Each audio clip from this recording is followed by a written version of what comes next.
hermanos, estaré tomando sus lugares para nuevamente continuar con nuestro programa. Yo sé que la plática está muy buena, hermanos, pero ahorita se va a poner mucho mejor.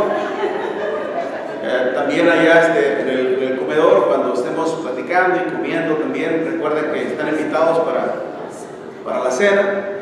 Ya nuestros hermanos y hermanas se han preparado un rico platillo para que ustedes también, para el deleite de todos ustedes, y también quedarnos un ratito para convivir y gozarnos en el Señor. Mientras tanto, vamos a continuar disfrutando, hermanos, de este banquete espiritual, de esta palabra de nuestro Dios, que es un alimento sólido, que nos nutre, hermanos, que fortalece nuestro ser interior para poder llevar a cabo la obra de nuestro Dios. Vamos a ir primeramente a Dios en oración. Nuestro hermano Vidio Pando, miembro de la Iglesia de Cristo acá en Eiso, nos va a llevar a Dios en oración. Después continuaremos con las alabanzas y luego le daremos introducción a nuestro hermano Marcelino Rodríguez Jr. Ya anteriormente ha venido nuestro hermano Marcelino, hace que será unos 7 años aproximadamente, nuestro hermano Marcelino, en una reunión de matrimonios, creo yo. Ahora nos tocó nuestro hermano Marcelino, y a ver si el próximo año comprometemos al otro que anda por ahí.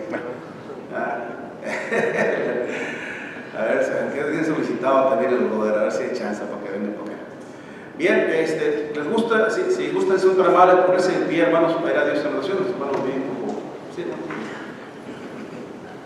Vamos a orar, hermanos. Padre nuestro que estás en los cielos, santificado sea su nombre, eterno Dios. Padre celestial, no nos cansamos de agradecerle, Señor, por su amor y su misericordia, Señor, y por esta oportunidad, Dios, que nos ha dado nuevamente estar reunidos en tu nombre, Señor, para alabarte y glorificarte, Señor, y fortalecer nuestras almas, Señor, con tu palabra, Señor, escuchar tu palabra, Señor, y meditar en aquello que has preparado para nosotros, eterno Dios. Gracias, Señor, por este hermoso momento, este bufete espiritual, Señor, en el cual estamos aquí para meditar en tu palabra, Señor. En esta tarde, en esta hora, te rogamos, eterno Dios, que nos pongas un oído atento, Señor, a lo que nuestro hermano estará exponiendo esta tarde, Señor. Usa a tu siervo con palabras entendibles, y a nosotros son dispuestos a escuchar tu palabra contrito, Señor, para recibir esa palabra, Señor, Padre eterno, y que no quede ahí, Señor, sino que en nuestras vidas sea el respirar, sea el pan de cada día, Señor, tu palabra en nuestras mentes y corazones, Señor, para agradarte en todo, Dios, y que a través de nuestras vidas tu nombre sea glorificado, Señor. Gracias, Padre celestial, por cada uno de nuestros hermanos que en esta ocasión están aquí. Usted, mi Dios, bendiga a cada uno, a los que nos visitan, de igual manera, Señor. Gracias por tu iglesia en este lugar y en toda la paz de la tierra. Ayúdanos siempre, Señor, a estar tomado de tu mano, Señor, para seguirte, tus pisadas, eterno Dios, hacer tu voluntad, Señor, a darte todo, Padre celestial. Cada uno de mis hermanos estará tomando parte de este servicio, Señor, bendiga de igual manera, Señor. Todo lo programamos y lo pedimos por los méritos de tu Hijo amado, nuestro Salvador Jesucristo, a quien te damos gracias. Amén. Amén.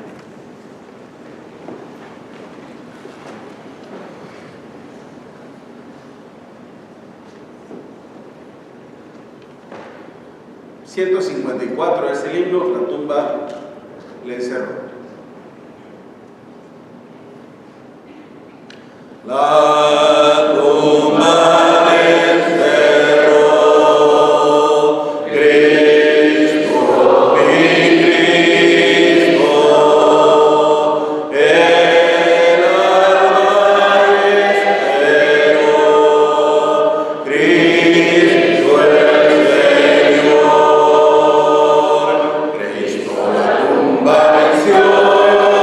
el con gran poder resucitó.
nos instruye y nos enseña cómo debemos alabarle, cómo debemos adorarle y servirle también.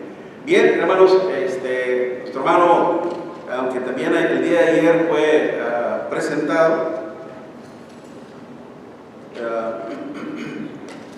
nuevamente hay que hacerlo, dado que tenemos hermanos nuestros que el día de ayer nos estuvieron y también visitantes. Nuestro hermano Marcelino Rodríguez Jr., también graduado de la Escuela de Predicación de Monterrey en el año de 1995. Está casado nuestro hermano con nuestra hermana Elda. Tiene también 2 hijos, Aarón y Natán. En el 2004 empezó a predicar nuestro hermano acá en París, no París, Francia, sino París, Texas, ¿verdad? Ahí está nuestro hermano y él se bautizó en el año de 1985. Precisamente en ese año nos casamos, mi esposa y yo. Yo me bauticé en el 84, así que te llevo por un año. Así que respeto a sus mayores. Siempre. ¿Mande? Siempre. Sí, hermano. Dios te bendiga, hermano. Así que nuestro hermano se bautizó en 1985 y a partir de ese momento nuestro hermano colaborando en la obra de nuestro Dios, haciendo un excelente trabajo, al igual que todos nuestros hermanos aquí presentes. Todo es, hermanos, para la honra y gloria de nuestro Dios. Vamos a dejarle entonces lugar a nuestro hermano Marcelino para que nos predique la palabra de nuestro Dios.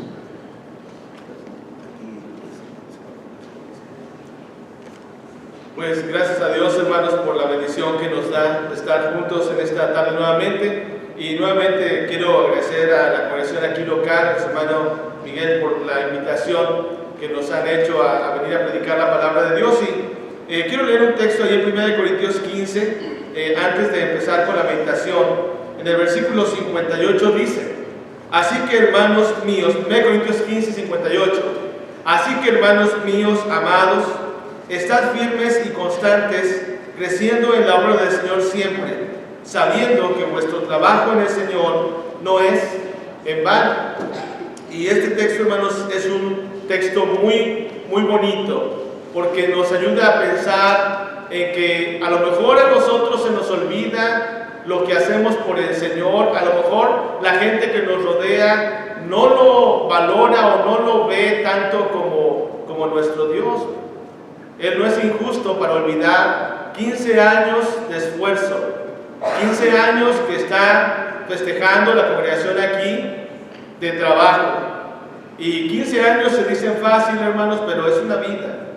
Y yo estoy seguro que ha habido pruebas, yo estoy seguro que ha habido tribulaciones, que ha habido victorias, pero, hermanos, nuestro Dios no se olvida. Y les animo, hermanos locales, a que sigan adelante la obra, porque el trabajo del Señor no es en vano. Y todo lo hacemos como para el Señor, ¿verdad? Y si lo hacemos para el Señor, nunca nos decepcionaremos. Eso es lo que tenemos que entender. Y gracias nuevamente, hermanos, por la invitación a este servidor a venir a este lugar a predicar la palabra de Dios. Vamos a abrir nuestras Biblias, hermanos, en Mateo, allá capítulo 27, que es la cita base de la meditación de esta hora y de esta campaña que hemos tenido. En Mateo 27, el título de la meditación de esta hora es: verdaderamente este era el Hijo de Dios. Verdaderamente este era el Hijo de Dios. Y ahí en Mateo 27 nos dice el párrafo estas palabras. Vamos a leer ahí nuevamente desde el versículo 46. Bueno, del versículo 45 dice: y desde la hora sexta hubo tinieblas sobre toda la tierra hasta la hora novena. Cerca de la hora novena Jesús clamó a gran voz diciendo: Elí, Elí, lama sabactani. Esto es: Dios mío, ¿por qué me has desamparado? Algunos de los que estaban ahí decían al oírlo: a Elías llama este. Y al instante, corriendo uno de ellos, tomando una esponja, y la empapó de vinagre, y poniéndola en una caña, le dio a beber. Pero los otros decían: deja, veamos si viene Elías a librarle. Mas Jesús, habiendo otra vez clamado a gran voz, entregó el Espíritu. Y aquí el velo del templo se rasgó en dos, de arriba abajo, y la tierra tembló, y las rocas se partieron, y se abrieron los sepulcros, y muchos cuerpos de santos que habían dormido se levantaron, y saliendo de los sepulcros, después de la resurrección de él, vinieron a la santa ciudad y aparecieron a muchos. Verso 54. El centurión y los que estaban con él, guardando a Jesús, visto el terremoto y las cosas que habían sido hechas, temieron en gran manera y dijeron: verdaderamente este era Hijo de Dios. Marcos capítulo 15, hermanos, en el versículo 39. Marcos capítulo 15, si gustan ir conmigo en sus Biblias rápidamente, nos da el detalle el evangelista Marcos, el evangelio de Marcos, de ese momento también. Marcos capítulo 15, en el versículo 39 dice: y el centurión que estaba frente a él, viendo que después de clamar había expirado así, dijo: verdaderamente este hombre era Hijo de Dios. Lucas capítulo 23 también, hermanos. Lucas capítulo 23. Dice ahí el versículo 47. Lucas 23, 47. Cuando el centurión vio lo que había acontecido, dio gloria a Dios diciendo: verdaderamente este hombre era justo. Pero, hermanos, dice la palabra de Dios que de Mateo capítulo 27, que los que estaban ahí, cuando vieron estas cosas, hicieron esta declaración: verdaderamente este era el Hijo de Dios. Mateo dice que fueron los que estaban ahí. Marcos y Lucas dicen que fue específicamente el centurión. Y como queramos ver la respuesta, como queramos verlo, lo importante es la declaración que se hace. Verdaderamente este era Hijo de Dios. Pero este hombre, centurión, hermanos, era un soldado romano que era quien estaba acostumbrado, hermanos, a recibir órdenes, a ejecutar seguramente a los que estaban condenados a morir en la crucifixión. Y era un soldado romano, hermanos, que él simplemente estaba haciendo su labor. Era un centurión. Se dice que los centuriones tenían al mando, podía ser 100 elementos, 100 soldados, pero también algunos comentan que pudiera tener más soldados, no nada más 100, a lo mejor tendría unas decenas, ahora tendría solamente unos cuantos. Aquí dice la escritura que era una compañía que estaba con él. Pero este soldado, hermanos, no se esperaba que dijera estas palabras. ¿Qué se esperaba que dijera este soldado? La orden se ha cumplido, la sentencia se ha cumplido, se ha ejecutado a este hombre que estaba acusado de ser un agitador, alguien que se quería sublevar, alguien que se decía que era el rey de los judíos. Sin embargo, hermanos, el centurión romano no dijo eso. El centurión romano, hermanos, declaró: verdaderamente ese era el Hijo de Dios. Y cuando hablamos de los centuriones, hermanos, y de los romanos en especial, ustedes saben que el ejército romano fue un ejército que fue para su tiempo muy poderoso, porque el soldado romano, hermanos, estaba especializado a ser disciplinado. El soldado romano, hermanos, estaba entrenado, por ejemplo, a usar la espada de 2 filos, que para aquel tiempo, hermanos, era algo muy moderno, porque las espadas solamente eran de un filo. Y el soldado romano tenía la facilidad, el entrenamiento de usar estas espadas que cortaban para los 2 lados.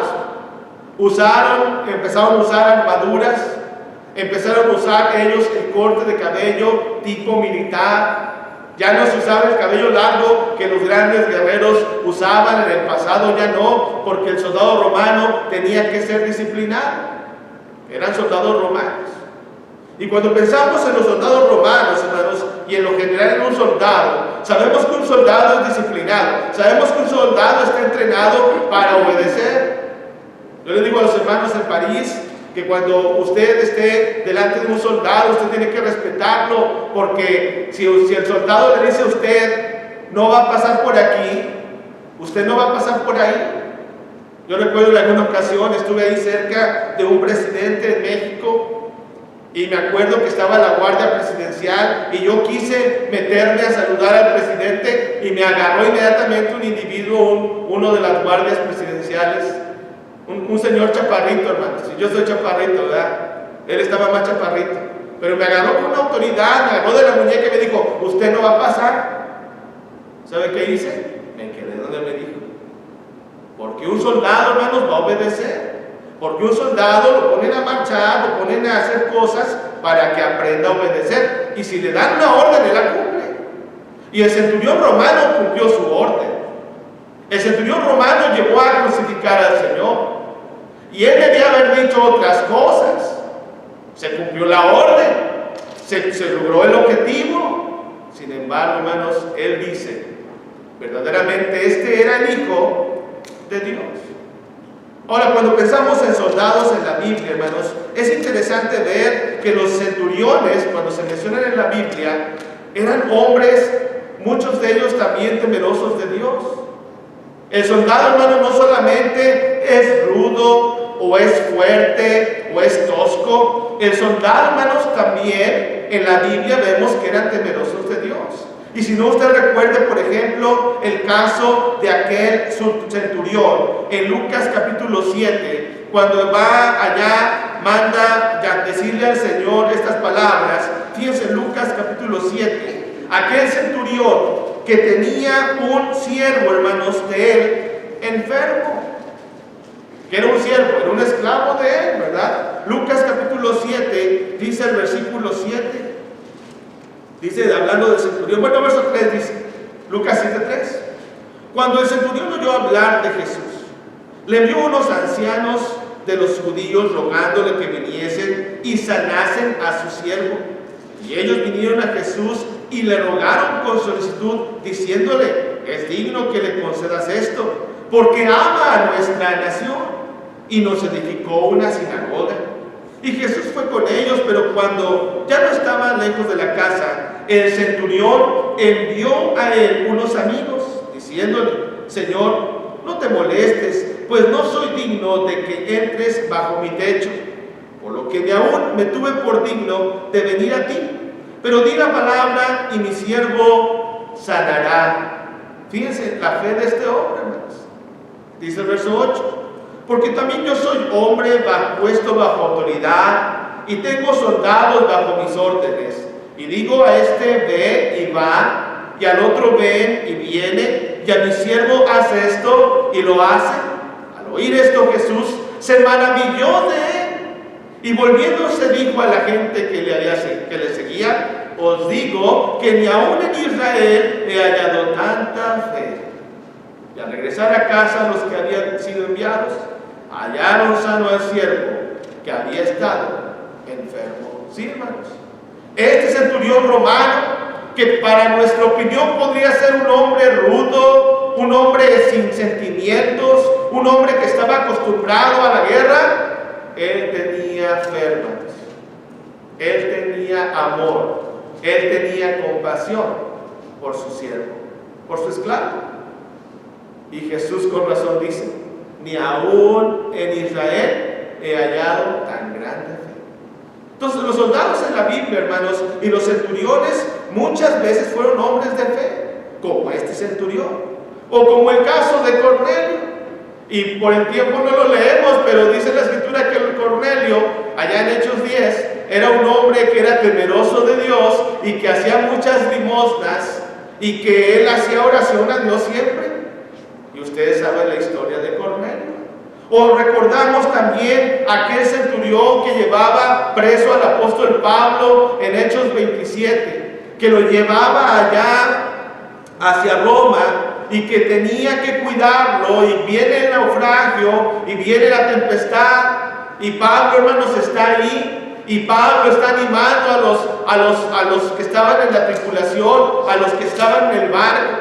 Ya le había aconsejado al centurión que no siguieran. Sin embargo, el centurión en ese momento le creyó más al piloto de la nave que a lo que Pablo le decía. Sin embargo, el centurión estaba viendo todo.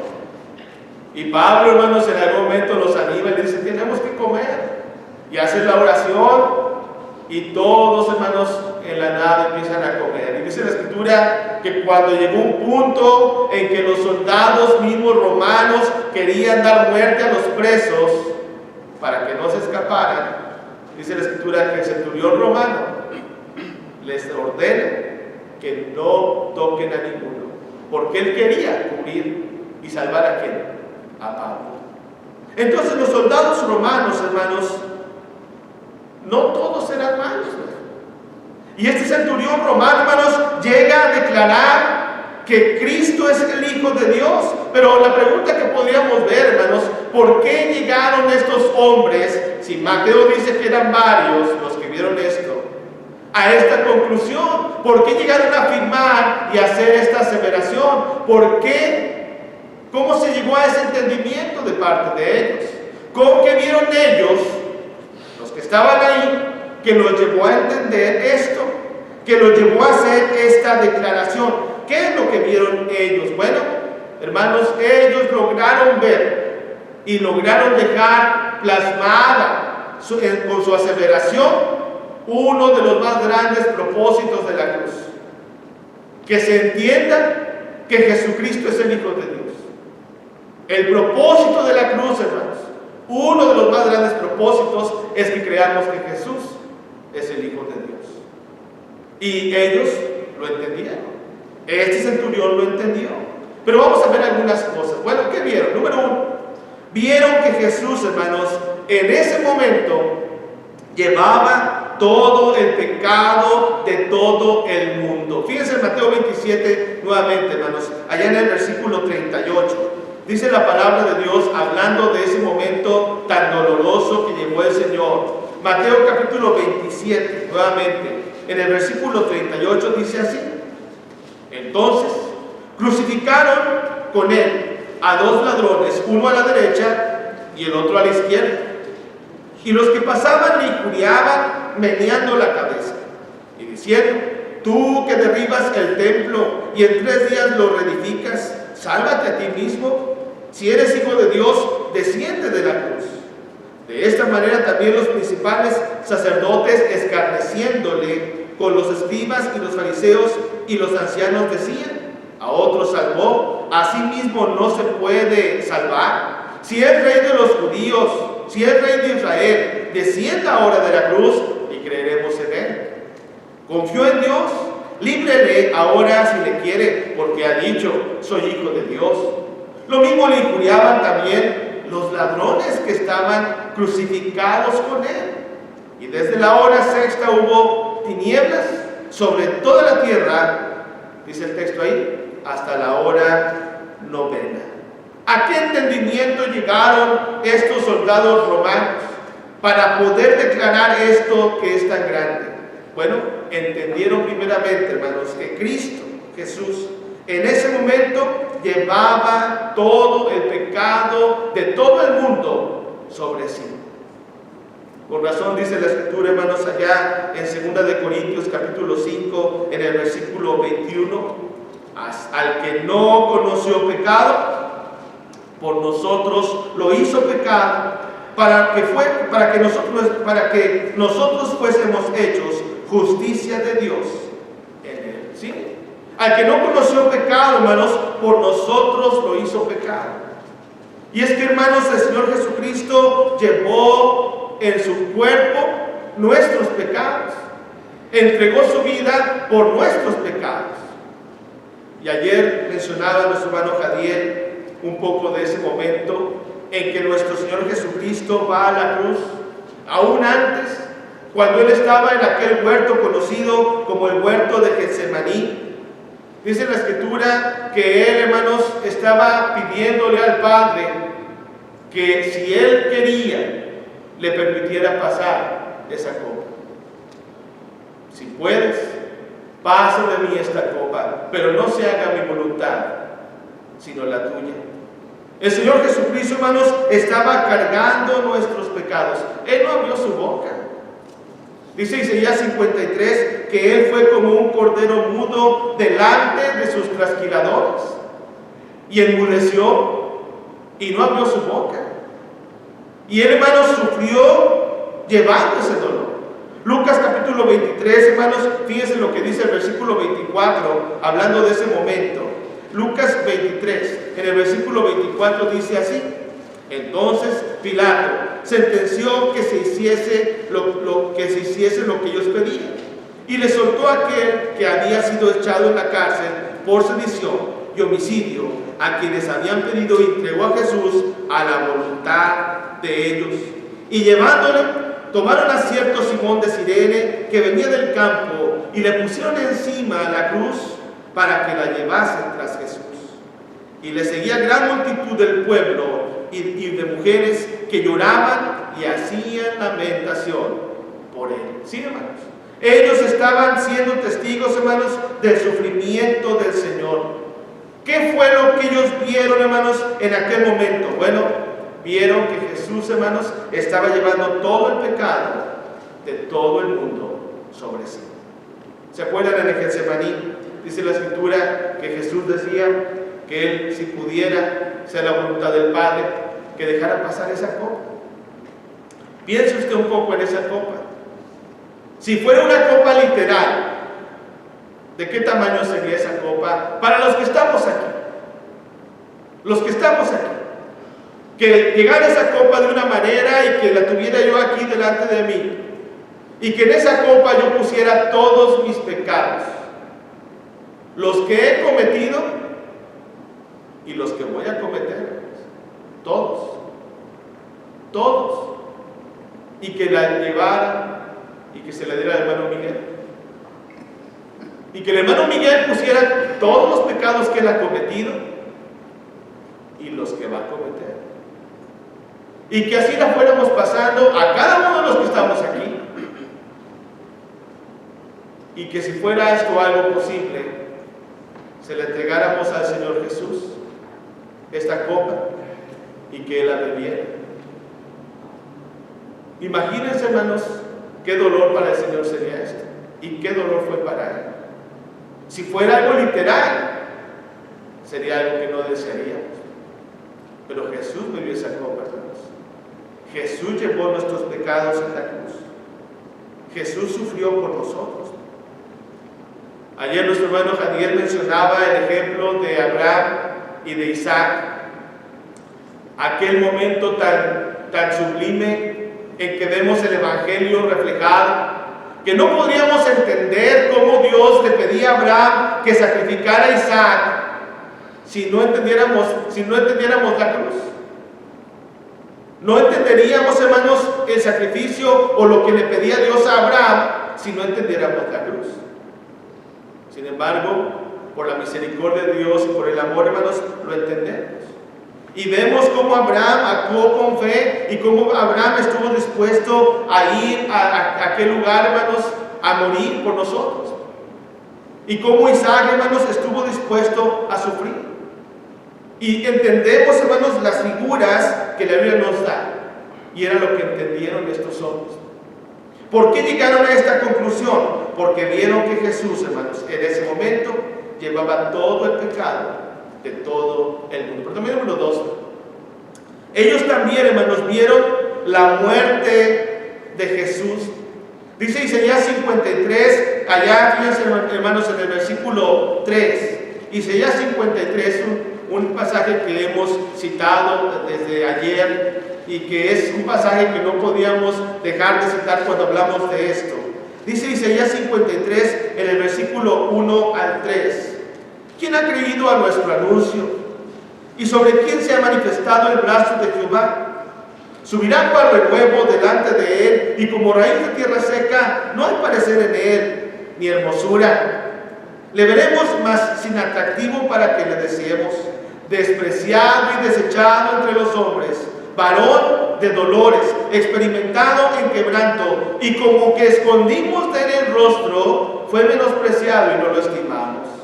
Ciertamente él llevó nuestras enfermedades y sufrió nuestros dolores, y nosotros le tuvimos por azotado, por herido de Dios y abatido. ¿Sí, hermanos? ¿Qué vieron estos hombres que estaban delante de la cruz? Vieron la muerte del Señor. Vieron, hermanos, su sufrimiento. Vieron, hermanos, cómo Él sufrió al derramar su sangre, cómo fue menospreciado por todo el mundo. Y cuando hablamos del Señor Jesús, hermanos, recordamos que, hermanos, aunque la Biblia no nos da el detalle de alguna foto del Señor, la gente trata de